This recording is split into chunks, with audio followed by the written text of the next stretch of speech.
Buenas tardes, bienvenidos a su programa de Pastoral Social. Hoy en este día nos visita el psicólogo Jesús Tapia y va a compartir con nosotros el tema de la violencia intrafamiliar desde la psicología.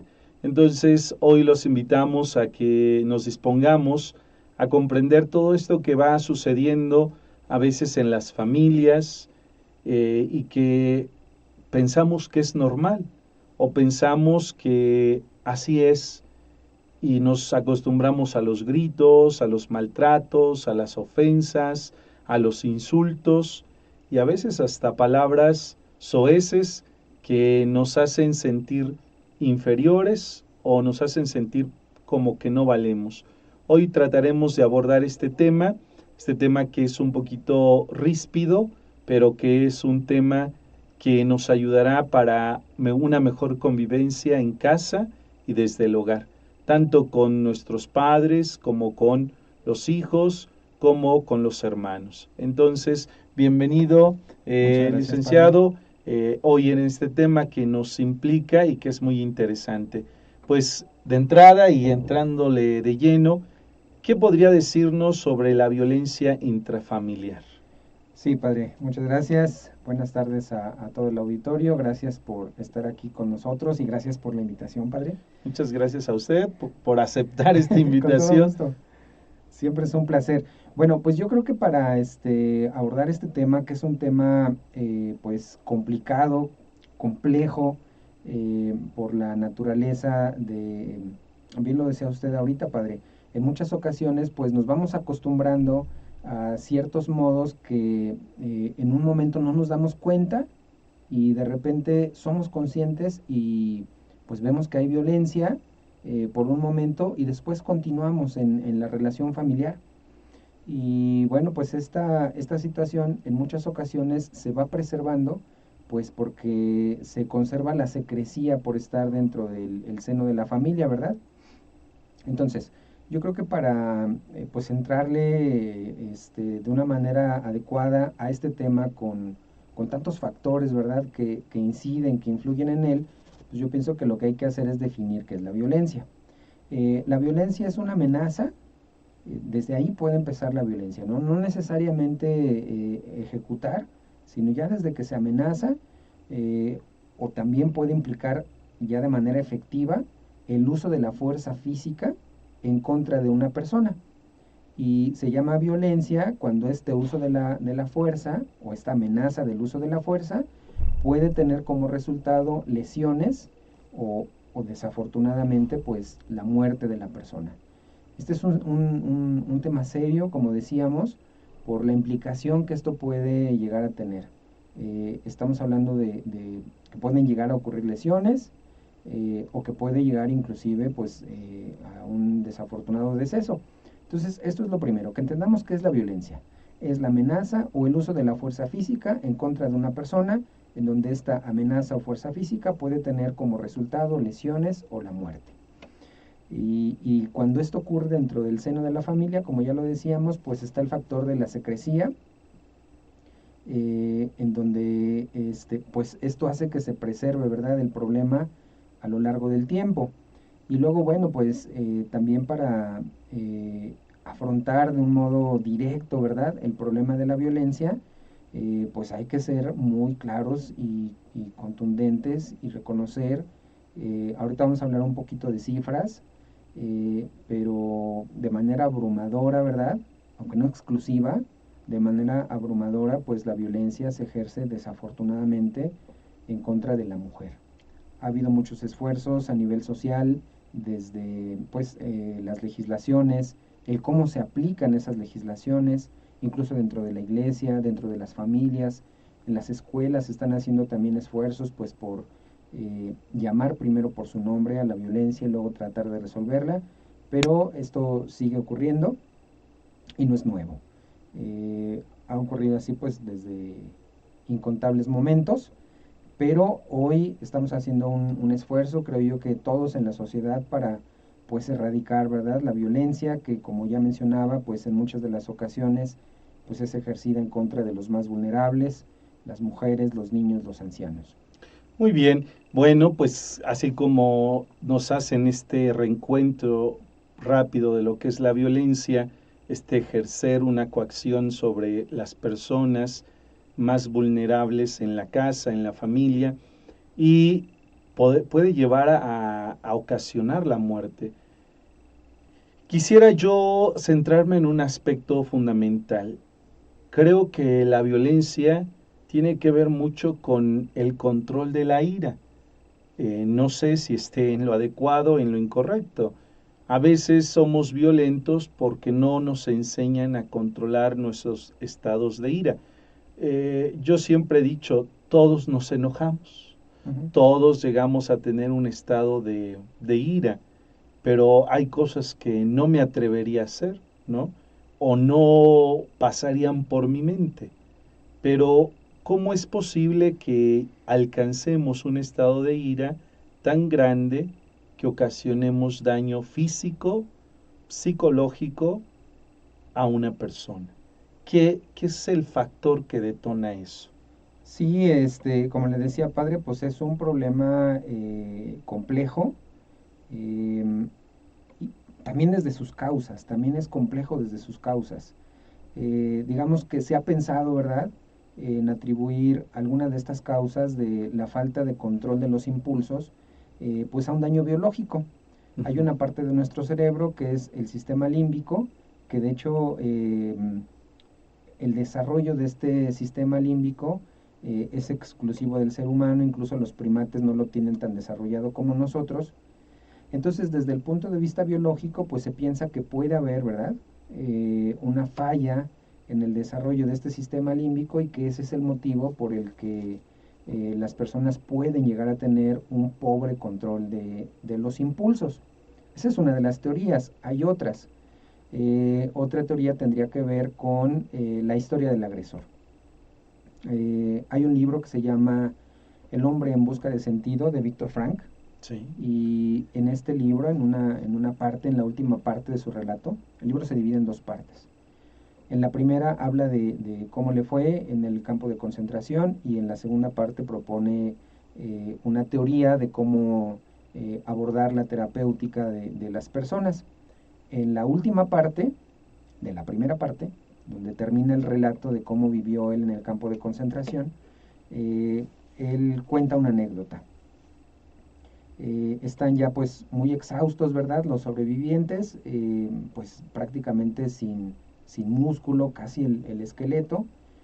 Y bueno, finalmente sobreviven, llegan los aliados y un grupo de estos sobrevivientes va a un sembradío de trigo que hay cercano y lo comienzan a patear, a destruir el sembradío. Entonces se acerca uno de los soldados y le pregunta al judío, ¿por qué estás haciendo esto? Y el judío voltea y le dice, hemos sufrido tanto que hemos ganado el derecho de hacer esto. Entonces, esta es una de las cosas que perpetúa la violencia, ¿no? Cuando una persona sufrió violencia en algún momento de su vida. Por supuesto que, bueno, este ejemplo que pone Víctor Frank es muy revelador porque algunos judíos sobrevivientes hacen esto, pero no todos. Entonces, muchas veces incluso una historia de sufrimiento, digamos que el resultado que podría tener es justo lo contrario, ¿no? Una persona que decide no ser violenta. Entonces, bueno, la explicación de la historia del agresor es otra de las posibles causas que se ha planteado. Tiene pues sus alcances y sus limitaciones. Otra de las causas que se ha dado para explicar la violencia es que haya algún trastorno mental en la persona, Ujú. que sea una persona bipolar, que sea una persona con personalidad limítrofe, eh, la ansiedad, etcétera, ¿no? Esta es otra teoría. Debido al contexto social, es otra teoría para tratar de explicar la violencia. Por ejemplo, en un contexto urbano no se vive la violencia del mismo modo que se vive en un contexto rural, en donde, digamos, lo que se piensa acerca de la violencia, desafortunadamente, ¿verdad?, es que, bueno, pues es parte de la relación intrafamiliar. Entonces, el contexto social también tiene su influencia. Y finalmente, pues por lo aprendido en casa, que tendría que ver también con la historia. Sin embargo, como usted puede ver, padre, pues ninguna de las teorías explicativas, digamos que da cuenta cabal, ¿verdad?, de cuál es la causa del problema, pero nos van brindando como algunas directrices para saber eh, cuáles son las causas que pudieran estar llevando a una persona a un evento de violencia, como usted lo decía, a no tener un adecuado control de este impulso de ira y desafortunadamente atacar, ¿no?, a alguien dentro del seno de la familia. Estas son las teorías que se han propuesto. Muy bien, y qué interesante cada una de estas teorías que nos ha mencionado, y también que nos descubrimos a veces un poquito, yo creo, limitados en nuestra persona para responder a ciertas circunstancias de nuestra vida. Yo creo que todos hemos experimentado en un momento la violencia, la ira que se apodera de nosotros y que no tenemos el control. Vayamos ahora al ámbito familiar, ya que hemos más o menos puesto la base de lo que es la violencia, visto cuáles podrían ser sus posibles causas de la violencia, y ahora, ¿por qué en la familia se dan estos actos de violencia? Cuando se supondría que tendríamos que tener actos de amor, de fraternidad, de cuidado, de delicadeza con cada uno de los miembros de nuestra familia.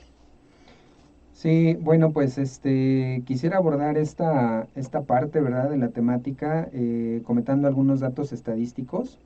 La Organización Mundial de la Salud dice que, bueno, desafortunadamente, hasta el 15% de las mujeres, de acuerdo con las cifras que ellos manejan, podrían estar siendo obligadas a tener relaciones sexuales, ¿no?, de manera forzada. 15%, un número altísimo. En México, el INEGI, que es pues, el instituto que se encarga de llevar los números, ¿verdad?, poblacionales en nuestro país, dice que en el 30% de los hogares se vive violencia intrafamiliar, que puede incluir maltrato emocional, intimidación, abuso físico y sexual, y que esto principalmente ocurre hacia los niños. El mismo INEGI también da esta cifra de que hasta en el 94% de la violencia intrafamiliar, quien recibe la violencia es la mujer. Y que en un 90% de los casos los generadores de violencia son hombres. Ahí la diferencia es de un 4%. Entonces pensaríamos que ese 4% no es generado por un hombre, por lo que pues, se entiende que el generador de violencia sería pues una mujer. Entonces, si vemos, normalmente, de acuerdo con estos datos, quien recibe la violencia es la mujer y en la mayoría de los casos también, quien ejerce esta violencia, pues es el hombre. Y otro dato desafortunado, ¿verdad?, es que solo el 14% de las víctimas busca algún tipo de ayuda. ¿Por qué pasa esto? ¿Por qué tan pocas personas buscan ayuda? Bueno, ahorita vamos a regresar a esa pregunta. En otro libro que se llama Violencia intrafamiliar, del autor Jesús Alfredo Sánchez, bueno, él da otras cifras, ¿verdad? Él dice que hubo un centro, el Centro de Atención a la Violencia Intrafamiliar, que estuvo funcionando entre 1992 y 1998. Es decir, aquí ya no fue una encuesta como lo es en el caso del INEGI, sino fueron concretamente casos que se llevaron a esta institución pues para ser atendidos, un total de 108,392 casos, es decir, la muestra es muy amplia de personas que fueron a ser atendidas por alguna situación de violencia. Y aquí las cifras dicen que el 85.6% de quienes fueron víctimas pues fueron mujeres.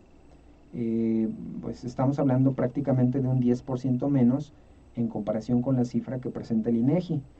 Y también dice que el 14.4% de las víctimas que fueron a pedir ayuda pues fueron hombres. Entonces, esto nos habla, por un lado, padre, pues de que es un problema en donde no tenemos cifras fidedignas. Hablar de un 10% de diferencia entre una cifra y otro es muchísimo, es abismal. Entonces, esa es una de las cosas que hay que tener en cuenta cuando analizamos la violencia, que queda normalmente guardada en casa. Entonces, como queda guardada en casa, bueno, pues queda guardada en casa porque ahí ocurren todas las relaciones, ¿verdad? Las enseñanzas, la convivencia y pues claro, la familiaridad, la fraternidad, pues va haciendo, ¿verdad? Que uno de los miembros pues sea, digamos, comprensivo hacia el otro, ¿no?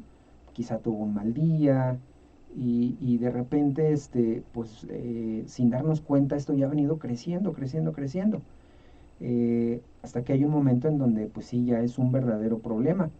Entonces, pues viendo esto, ¿no? Que es algo que ocurre en el seno de la familia y que muchas veces queda pues ahí adentro, pues resulta que el Instituto Politécnico Nacional desarrolló una herramienta, ellos le llamaron violentómetro, que les vamos a compartir ahorita en un momentito más. Aquí podemos ver en este violentómetro del IPN, esta sería, digamos, la primera parte en donde hay que tener cuidado porque la violencia puede ir en aumento. Son 5 pares de conductas. En la primera son bromas hirientes o chantajes. En la segunda mentir, engañar o hacer la ley del hielo, ya como un inicio de violencia, ¿no? Y estas primeras categorías, padre, pues lo que nos hacen pensar es en una persona eh, que está, digamos, en relación con otra y que quiere obtener lo mejor de esa persona. Esto de entrada, pues, de hecho no es malo, ¿no? No. Querer obtener lo mejor de otra persona no es malo. Pero de repente viene la frustración y al no encontrar lo que la persona espera, y es que el otro no está obligado a darle lo que él quiere, porque cada uno somos autónomos, ¿no? Bueno, pues puede hacer cosas como bromas hirientes, chantajear, mentir, engañar o hacer la ley del hielo, pues para tratar de conseguir, ¿verdad? Lo que desea. Aquí nos empieza a plantear cómo empieza a surgir la violencia. En esta primera etapa, pues el poli, ¿verdad? Nos dice, ten cuidado, la violencia aumentará. El tercer grupo sería celar, stalkear. ¿Ha escuchado usted ese término, padre, de stalkear? Hasta apenas, no lo había escuchado. Bueno, es novedoso para novedoso. El stalkeo consiste en meterse en las redes sociales y estar viendo quién da like, qué reacciones hay, a quién se le reacciona. Eh, digamos que sería como un pequeño espionaje en redes sociales. Ese es el stalkeo. El cuarto par sería culpabilizar o descalificar y el quinto par sería ridiculizar, ofender o humillar en público. Bueno, entonces tendríamos que decir que estas 5 primeras propuestas del poli para medir la violencia tienen mucho que ver con la relación humana que llevamos día a día. Porque digo, pues a veces bromeamos, pero ¿cómo bromeo con la persona? Mi broma es hiriente, mi broma va más allá de un simple chiste o hago broma de la persona, porque ciertamente a veces somos un poquito hirientes en el uso del bromear, ¿no? O también lo que decía, ¿no? El querer como manipular a la persona para que haga ciertas cosas que yo deseo, y por eso la mentira, el engaño, etcétera. Vemos entonces que la violencia se genera en la relación humana, pero cuando yo quiero que el otro haga lo que yo deseo. O sea que la violencia es un deseo de estar por encima del otro. Creo que ahí está esta clave que nos ha dado y que es muy interesante, porque entonces podríamos medir nosotros en nuestras relaciones qué tanto yo quiero estar por encima del otro, qué tanto quiero manipularlo, qué tanto quiero que él haga lo que yo digo. Y entonces ese sería un panorama para decir, estoy actuando de forma violenta, ¿no? Porque no es lo mismo convencer a la persona decirle si gusta, si quiere, a que a través de estos actos de bromas fuertes, ridiculizarlo, caiga haciendo lo que yo deseo.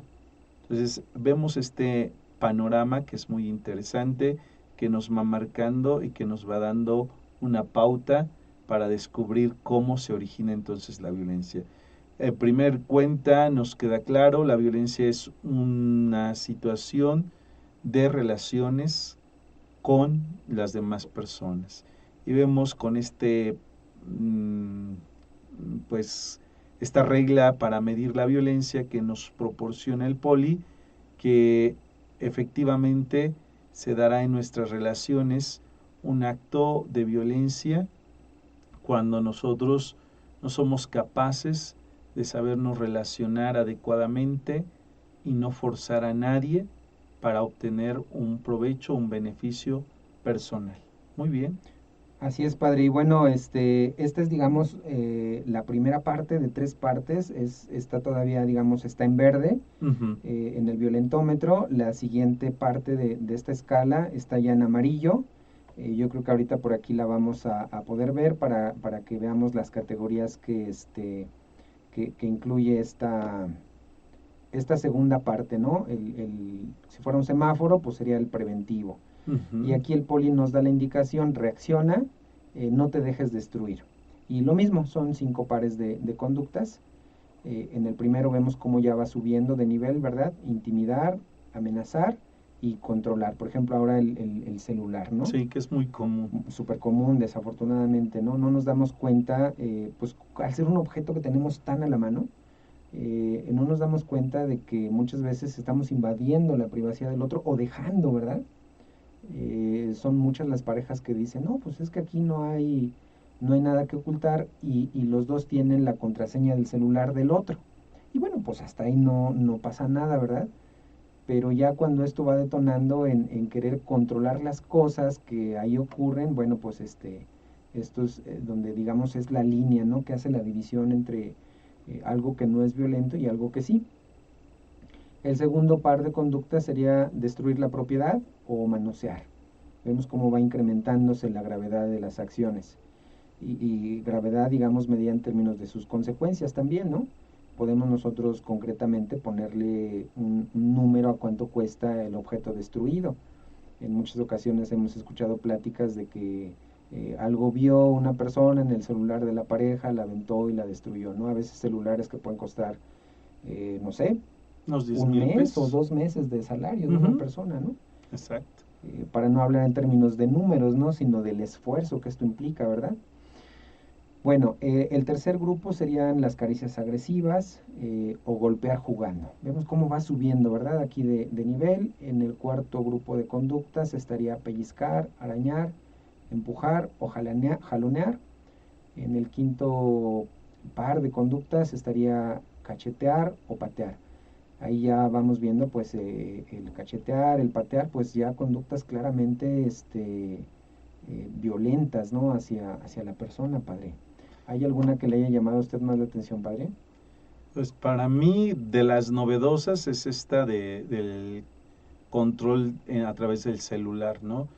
Que antes pues no era algo común o más bien ni siquiera teníamos esa noción. Hoy pues vemos cómo la gente eh, ve el celular de la otra persona, quiere controlar a la otra persona a través del celular.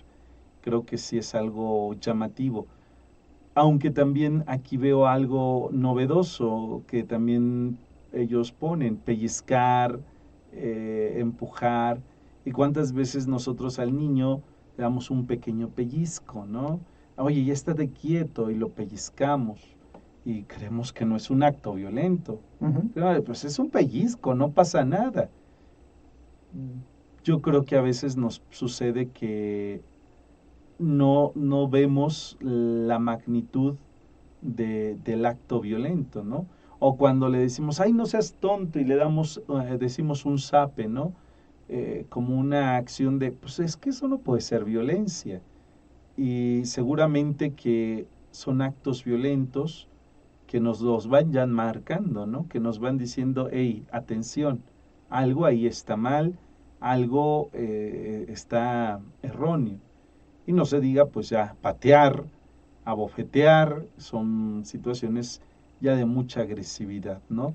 Recordemos a Jesús cuando lo abofetean porque no le quiere contestar la pregunta a quien se la está haciendo. Entonces, ¿cuántas veces son actos violentos y que para nosotros nos pueden parecer insignificantes, ¿no?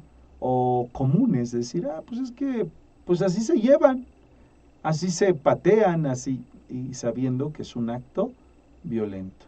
Entonces, tener cuidado tanto en la familia como en las escuelas, ¿no? Porque en las escuelas se dan muy frecuentemente actos violentos con los jóvenes, con los niños, con los adolescentes, no se diga, ¿verdad? Entonces, tener mucho cuidado en este tipo de situaciones que pueden ir ocasionando un problema severo. Es muy interesante esta segunda parte de cómo vamos midiendo la violencia. Y quisiera que usted nos hiciera notar esta diferencia entre la primera y la segunda. ¿Cuál es la diferencia que se denota? ¿Por qué vemos que en una parte hay menor grado de violencia que en la otra? Para que hagamos ese matiz, esa distinción. Sí, yo creo que el matiz lo podemos, digamos, medir en términos de el daño que puede haber en los objetos o el daño que puede haber en la persona. Lo podemos medir también en términos de la fuerza que la persona que ejerce la violencia tiene. Si recordamos las primeras características, demandan pues menos fuerza, mientras que patear pues ya implica un uso pues que puede, ¿verdad?, llegar a ser muy excesivo de la fuerza. La fuerza, la frecuencia también es otra categoría importante a tener en cuenta, ¿no? No es lo mismo, como usted decía, ¿verdad?, que de repente ya el chiquillo ya hizo muchas, ¿va? Y la mamá pues ya en su desesperación le da un pequeño pellizco. No es lo mismo eso a que constantemente, cada vez que el niño está haciendo la tarea, se le dé un fuerte pellizco que siempre esté marcado el niño, ¿no? Entonces también hay que tener en cuenta la fuerza y la frecuencia en cada una de estas acciones. Sí, y qué bueno, vean cómo nos va matizando y nos ayuda a comprender mejor. No es lo mismo que de repente le des un golpecillo al niño a que todos los días lo estés golpeando. Es la frecuencia. Y eso es interesante porque a veces pensamos, entonces ya no lo puedo tocar, ya no le puedo llamar la atención. Creo que tenemos que ser capaces de descubrir en qué momento yo estoy cayendo en un acto de violencia. ¿Cómo corrijo a mi hijo para no caer en un acto de violencia? Y ser consciente. Si todos los días lo primero que hago es levantarme y gritarle y decirle ya levántate a grito pelado y a golpes, pues quiere decir que estoy ejerciendo la violencia. Pero si una vez, porque el niño se le pasó y lo tuve que levantar fuerte, gritándole, tal vez meneándolo para que despertara, a lo mejor eso no implica un verdadero acto violento, sino habría que ir matizando. Qué bien, me parece interesante esta propuesta y que nosotros vayamos viendo si esta regla que nos están presentando es para medir en qué momento yo soy más violento y cómo puedo yo bajar también la violencia. No sé, me parece interesante. Veamos el tercer cuadro No, que nos propone para poder irlo analizando. Sí, aquí en este tercer nivel, digamos, ya si esto fuera un semáforo, pues estaríamos en rojo. Y aquí el poli, la recomendación que nos da es: necesitas ayuda profesional. Cuando una persona te aísla, te encierra, o hay sextorsión. La sextorsión es cuando se amenaza con difundir algún contenido íntimo en las redes sociales. Esto ya es un nivel, digamos, pues, que sí ya requiere de una atención ya directa, ¿verdad? Que en muchas ocasiones pues incluye el pedir ayuda, y qué mejor que sea una ayuda profesional. El segundo par de conductas sería amenazar con armas. Aquí ya vemos algo pues ya más grave. O en el punto anterior era sextorsionar, aquí ya es difundir el contenido íntimo. En el tercer par de conductas sería amenazar de muerte o forzar la relación sexual. Ya estamos hablando de cosas pues De una violación claramente como tal. más graves, ¿verdad? Ujú. En el cuarto caso está el abuso sexual o la violación. Digamos que la diferencia sería forzar la relación sexual, sería pues mediante amenazas y finalmente la persona Sí. accede, ¿verdad? Ujú. Es incorrecto también, a diferencia de la violación en el que el sometimiento ocurre directamente pues a través de los golpes. Y pues ya los últimos pasos, ¿verdad? La mutilación y el asesinato. Entonces estamos hablando de que este es un tema, pues sí, hay que mirarlo con seriedad, puede llegar a ser grave y ese es el motivo por el que pues estamos hoy aquí, ¿verdad? Difundiendo este violentómetro que nos plantea el Instituto Politécnico Nacional, que es como una guía, ¿verdad? Por supuesto que aquí hay que ver, sobre todo no en este último nivel, en donde las conductas todas ellas son graves, digamos en el verde y el amarillo, pues ver si fueron exclusivas o si son reiteradas, la fuerza que se aplica también, la intensidad, la frecuencia con la que se hace, y en función de eso, bueno, pues ver si la relación puede o no ser llevadera. Y esta es una decisión complicada. Este autor que mencionaba hace un momento, Jesús Alfredo Sánchez, en su libro, bueno, pues de acuerdo con la investigación que él hizo, pues comenta que para una mujer que de manera ya real y desafortunadamente grave, ¿verdad? Sufre violencia por parte de su pareja, le lleva de 3 a 5 intentos poder salir de esa relación violenta. Entonces, el autor nos sugiere, pues, digamos, no estigmatizar a la mujer que está en esta lucha, ¿verdad? No descalificarla como masoquista, está haciendo su esfuerzo por salir. Si a nosotros nos toca tener un amigo, bueno, una amiga, que es donde principalmente se presenta esto, que está tratando de salir de una relación violenta, tenerle paciencia. El autor encontró son de 3 a 5 intentos antes de, ya de manera, digamos, real, lograr salir de una situación violenta. Entonces, muchos de nuestros radioescuchas, ¿verdad? Quizá más que estar en una situación violenta, quizá tienen alguna amiga que está en una situación de esta naturaleza. Entonces, eh, este hallazgo que encuentra Jesús Alfredo me parece muy relevante de compartir, ¿verdad? A nosotros nos tocará ser pacientes con esta amiga o con este amigo y seguirle acompañando, seguirle motivando para que pues se aleje, ¿verdad?, de esta situación violenta cuando desafortunadamente es reiterado con una intensidad fuerte que puede lastimar, pues ahí no hay otra más que salir de la relación y en muchas de las ocasiones lleva, lo dice el autor, de 3 a 5 intentos. Si esto nos toca estar en la compañía de alguien que lo está intentando, pues seguir impulsando a que no se dé por vencido o vencida más bien, a que siga intentando hacer lo correcto, ¿no? Salir de ahí. Bueno, pues es interesante. Como hemos dicho, la mujer es una de las víctimas más frecuentes de la violencia. Y muchas ocasiones se piensa, es que yo, es mi cruz, es que esto me tocó a mí.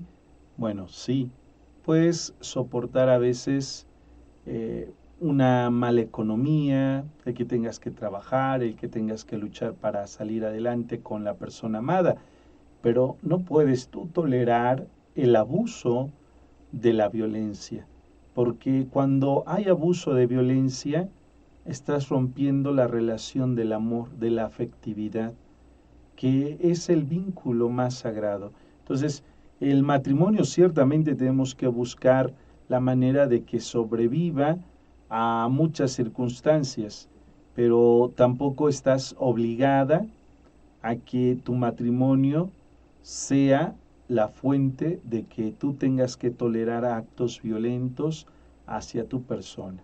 Entonces, la violencia no es un buen síntoma ni para la iglesia, ni dentro de la iglesia, ni fuera de la iglesia, para poder decir que es válida. Ninguna situación nos valida para decir que podemos aplicar esta violencia, y menos en un sacramento, ¿verdad? El sacramento del matrimonio es un sacramento que busca el amor, la relación de la pareja, el entendimiento y el crecer juntos, no solo humanamente, sino espiritualmente. Entonces, cuidado, no se dejen engañar. No tienes por qué tener una tolerancia a actos violentos de tu pareja. Y yo te recomiendo acércate con tu sacerdote si vives actos violentos dentro de tu matrimonio. Él te dará el mejor consejo, la mejor orientación, qué es lo que tienes que hacer. Porque muchas veces decimos es que la iglesia es la culpable de que haya violencia contra la mujer en el matrimonio. No, no, porque la iglesia no permite que se maltrate a ninguna persona, niño, adulto, joven o una persona mayor. Todos tenemos que respetar a la persona. Cristo vino a morir por las personas, a dar su vida. Entonces lo más sagrado, lo más preciado son las personas. No te dejes engañar, o a veces no nos dejemos engañar con esta visión de que tengo que tolerar la violencia. Muy bien, pues vamos avanzando y me parece muy interesante. Ahora una pregunta muy concreta. ¿Cómo no, padre? ¿Cómo descubrir que en mi familia estoy ejerciendo violencia a personas mayores de la tercera edad? Hoy por hoy vivimos esto muy frecuentemente. ¿Cómo saberlo? Digo, ya nos dio pautas generales, ahora vayamos a lo particular. Sí, hay casos, ¿no? Decíamos que en la mayor cantidad de las ocasiones, pues es la mujer quien es la receptora de la violencia, ¿verdad? Pero también hay violencia hacia los adultos mayores. Seguramente hemos escuchado, ¿verdad? Probablemente en el auditorio, pues, de que el hijo vivía en otro lado, ¿verdad? Eh, la mamá quedó viuda y pues vive en la casa familiar, ¿verdad? Entonces el hijo llega y le pide apoyo para estar ahí en la casa y después, pues nada, ya le dice, oye, pues ya me vengo de fijo, ¿no? Ya no nada más es una temporada y de repente es, oye, ¿sabes qué? Que voy a ocupar más espacio, pero tú vente para acá y la va aislando a la mamá, ¿verdad? Y de repente, híjole, mamá, ¿sabes qué? Que ya ocupo más espacio, a ver, si alguna de tus hermanas te recibiera y esto es algo que desafortunadamente hemos escuchado que pasa, ¿no? Y qué más violento que eso, ¿no? El despojo por parte de algún hijo.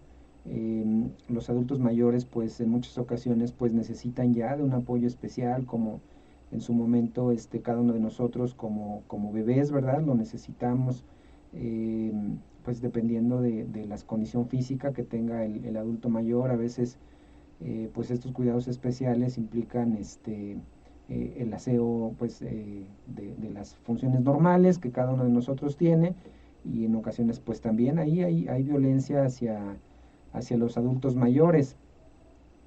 Y bueno, pues imagínese, padre, si para una mujer, digamos, joven, en etapa productiva, en muchas ocasiones es difícil salir, pues ya para una persona, adulto mayor, en muchas de las ocasiones, pues también es difícil.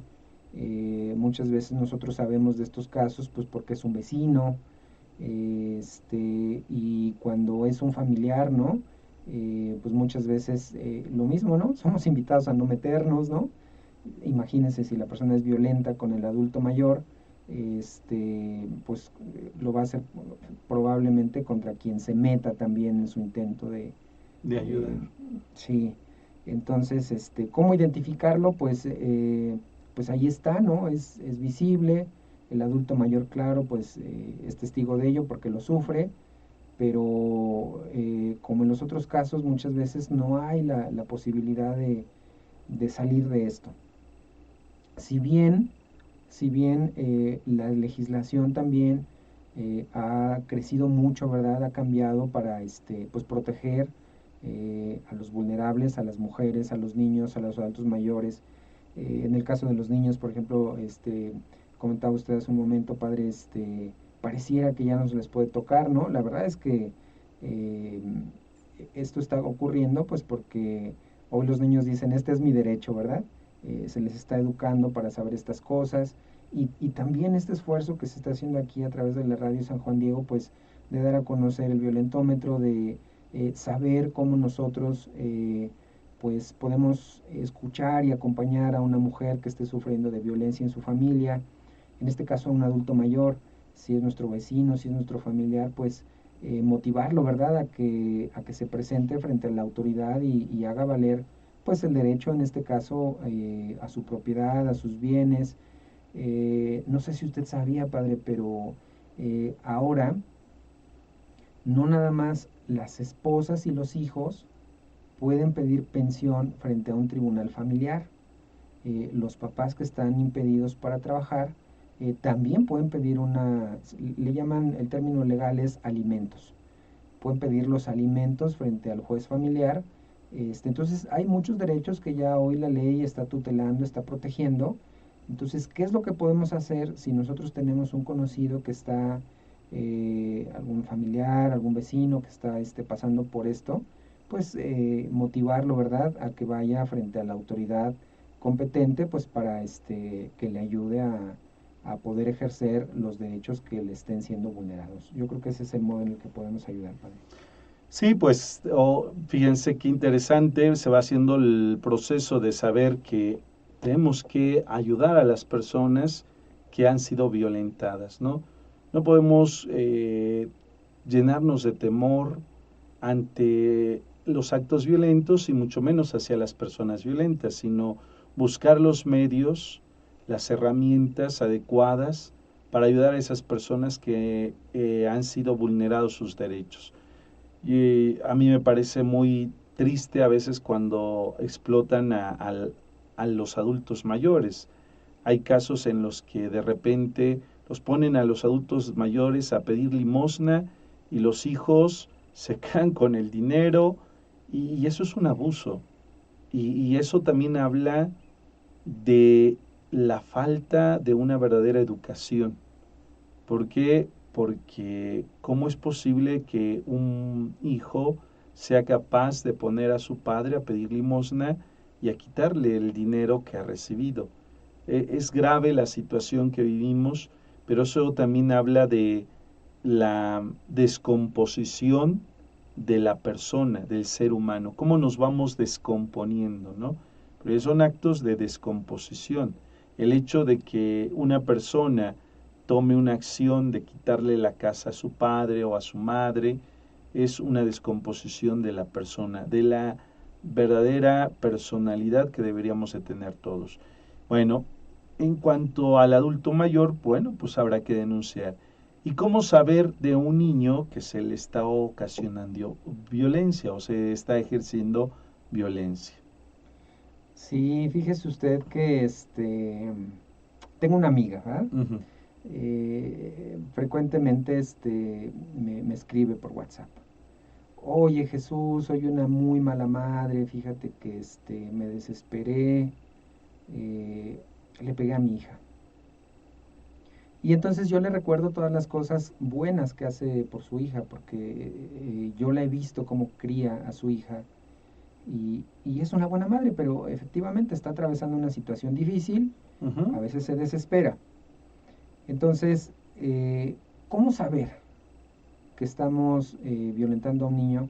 Lo mismo, me parece que en muchas de las ocasiones sí se sabe, ¿no? Sí se sabe que se está ejerciendo la violencia contra un menor y muchas veces no sabemos cómo hacerlo mejor. En el caso concreto de ella, yo le recomendaba, mira, tú te sientes muy mal ahora que te desesperaste con ella, se pelearon, se fue a su escuelita pues sin desayunar, ¿verdad? Tú te sientes muy culpable. Entonces yo lo que le digo es, guarda esto bien en tu memoria, para que la próxima vez que te desesperes con ella, sepas que si te desesperas y eres violenta con ella, te vas a sentir muy mal. Entonces, bueno, pues este consejo yo le di a esta amiga, ¿verdad? En esta condición. Quizás esto pueda servirle a alguien, ¿no? Porque ya hablábamos desde el principio del programa, padre. La violencia, pues es un no controlar los impulsos, ¿no? Y sabemos que en algunas ocasiones la persona violenta no se quiere controlar, pero también hay ocasiones en las que la persona violenta está esforzándose, ¿verdad? Está aprendiendo a controlarse, como es el caso de este ejemplo pues que estoy comentando. Y quizás este tip, ¿verdad? Ahí pueda servir a alguien por ahí, ojalá, ¿verdad?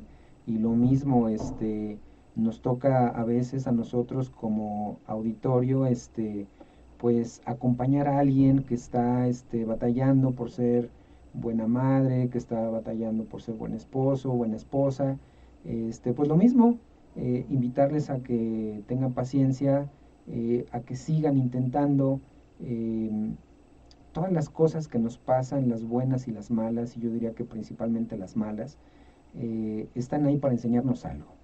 Entonces, abrir nuestros ojos, prestar atención a lo que nos está pasando, especialmente en momentos difíciles, y ver qué es lo que nos está enseñando esa circunstancia y procurar aprenderla, ¿verdad? Para que si nos vuelve a pasar esto, pues podamos responder de mejor manera. Muy bien, pues miren, esta situación que se nos va manifestando, actos violentos que vamos viviendo, que vamos a veces experimentando de forma personal o de forma comunitaria. También tendríamos que aprender a valorar en qué momento yo recibo violencia. Sí, porque hemos hablado de que cuando somos violentos, pero ¿cuántas veces yo permito que el otro sea violento conmigo? ¿Cómo evitar que yo deje pasar que mi hermano, mi papá, mi mamá o algún familiar sea violento conmigo? ¿Qué debo de hacer cuando el otro es violento conmigo? ¿Cómo podría yo frenar esa violencia? ¿Cómo podría yo hacer eh, frente a la violencia? Ya dijimos, la ley de hielo no funciona porque normalmente cuando decimos, pues el otro me empieza a decir, yo lo ignoro y ya. Hemos dicho que eso también es un acto de violencia, pasivo, pero al final un acto de violencia. ¿Qué podríamos hacer? Sí, quizá este punto es el más difícil, padre, porque es difícil estar en el centro, ¿no? Podemos tender a querer ser demasiado misericordiosos y pensar que esto va a ser ocasión única y que no va a volver a pasar, ¿verdad? O podemos pasar al otro lado y responder de la misma forma que hemos sido agredidos, ¿verdad? Y bueno, en la psicología aplicada, ¿verdad? Hay un concepto que se llama la asertividad. Y la asertividad justamente es una habilidad social que consiste en eso, en estar en el centro. Eh, la asertividad es definida como la capacidad para expresar mi punto de vista, lo que yo quiero hacer, lo que a mí me gusta, sin transgredir el derecho del otro. Entonces, eso es lo que tendríamos que hacer, ¿verdad? Estar en el centro. No caer en la ley del hielo, que como vimos en el violentómetro es ya un inicio de la violencia, o en alguna otra de las etapas de la violencia posteriores. No responder la violencia con violencia, pero tampoco pues dejándome, ¿no? Sino expresando con claridad en el momento oportuno, oye, esto que ocurrió en esta circunstancia no me pareció adecuado por esto, ¿verdad? Y bueno, pues lo decimos bien fácil. Sí, claro. Pero llegar a ello implica todo un compromiso de estar pues tranquilos, en control de uno mismo y bueno, pues Yo creo que en gran medida también las prácticas piadosas, ¿verdad? Las prácticas de fe nos ponen en sintonía con dar lo mejor de nosotros para estar en el centro. Hay muchas frases, ¿verdad?, que se le atribuyen a personas conocidas y el Señor no es el único, no se escapa de esto, ¿no? Hay quien dice que el Señor dijo, mansos pero no mensos, ¿verdad? Esto no lo dijo el Señor. Claro que no. Pero muchas personas dicen que sí. Pero el Señor sí dijo, sean humildes como palomas, ¿verdad? Y astutos como serpientes. Entonces, en esta enseñanza que el Señor nos transmite, justo lo que nos está enseñando, ¿verdad? En esta breve frase es a ser asertivos, a estar en el centro, a no ser dejados, pero a tampoco ser agresivos. Dijera el dicho, que no es del Señor, ¿verdad? Es dicho popular, mansos pero no mensos. Exacto. Bueno, pues fíjense qué interesante que ustedes vayan dándose cuenta de que la violencia es algo que sí podemos frenar, es algo que sí podemos controlar, es algo que sí tenemos la capacidad de descubrir si en familia estamos viviendo situaciones violentas.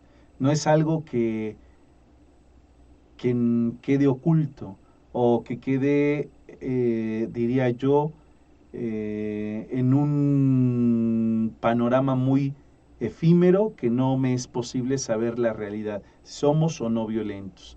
Es algo que sí tenemos la capacidad todos los seres humanos de descubrir si somos violentos. Y esto es una pauta buena porque entonces me puedo reeducarme y decir, este acto es violento, mejor lo hago a un lado, puedo reeducarme y en mi familia tener una mejor convivencia, porque ahí es donde parte una de las grandes acciones de la violencia.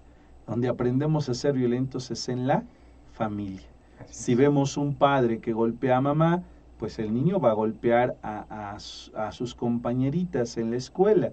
Si vemos que un hermano en la casa destruye los juguetes, el niño, su hermanito más pequeño, aprenderá a destruir cosas.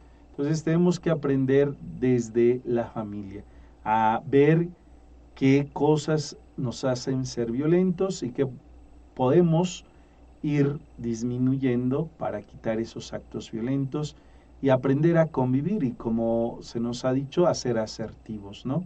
A tener mejor asertividad en las cosas. Si algo no me gusta, decir, sabes que esto no me gusta, no me agrada. Y yo diría también, agregando la asertividad, a saber poner límites. Tú dejarás de tener actos violentos cuando sepas poner límites. Claro. Si a alguien le dices desde el principio, oye, a mí no me gusta que me grites, pones un límite.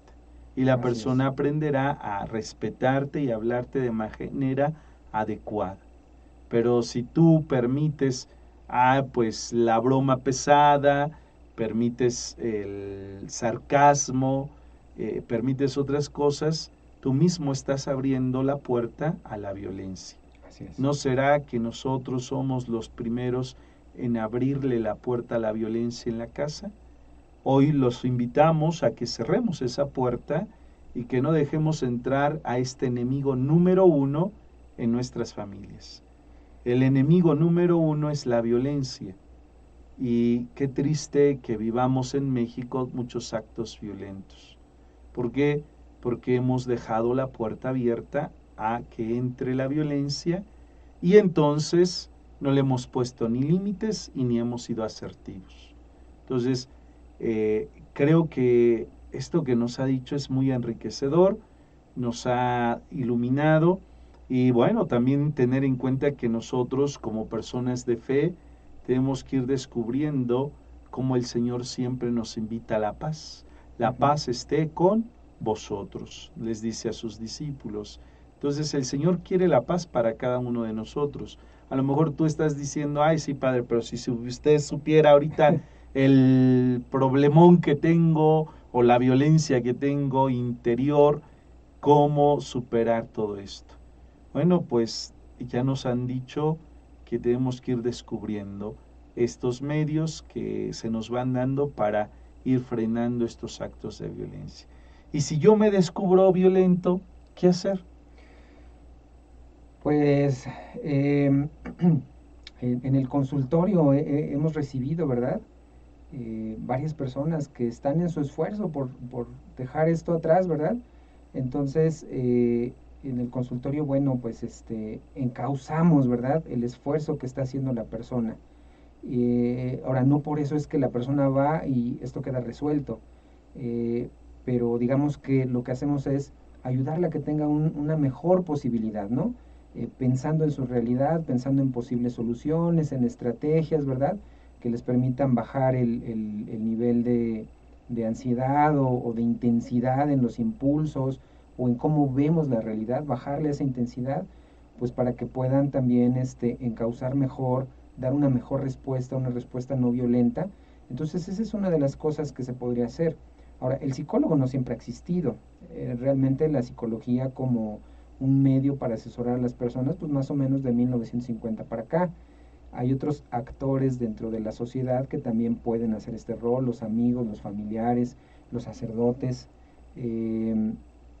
Hay gente que está pues en la posibilidad de dar un buen consejo, ¿no? Buscar a alguien prudente.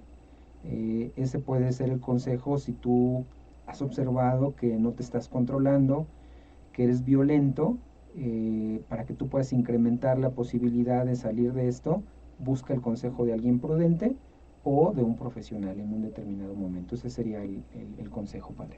Muy bien, pues don Jesús, muchas gracias.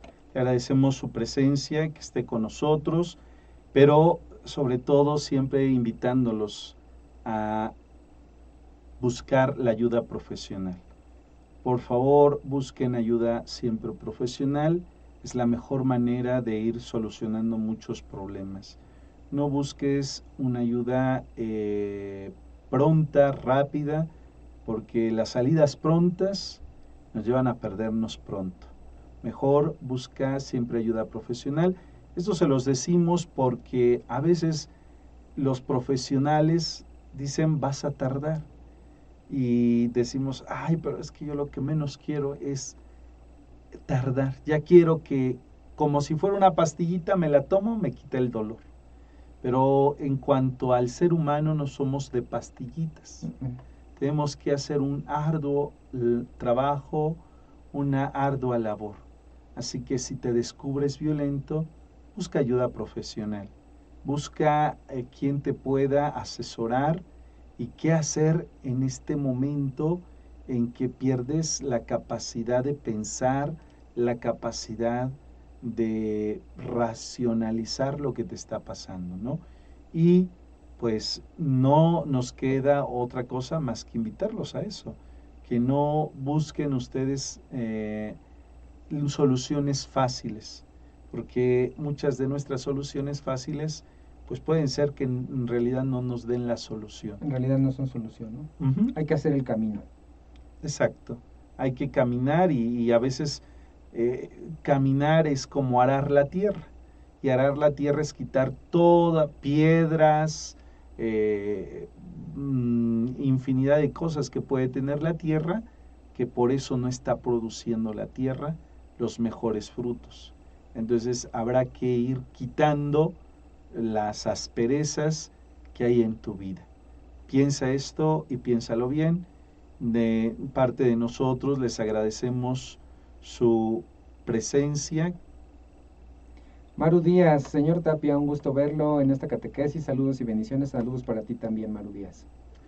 Pues le agradecemos a todos ustedes su presencia y los esperamos para la próxima semana aquí, pues en este momento, para seguir dentro de la pastoral social ayudando y dando este servicio, no solo desde el ámbito de conocer las realidades del ser humano, sino desde la fe, cómo iluminar estas realidades personales. Que el Señor pues los bendiga, un feliz día y pues una feliz fiesta del Sagrado Corazón de Jesús.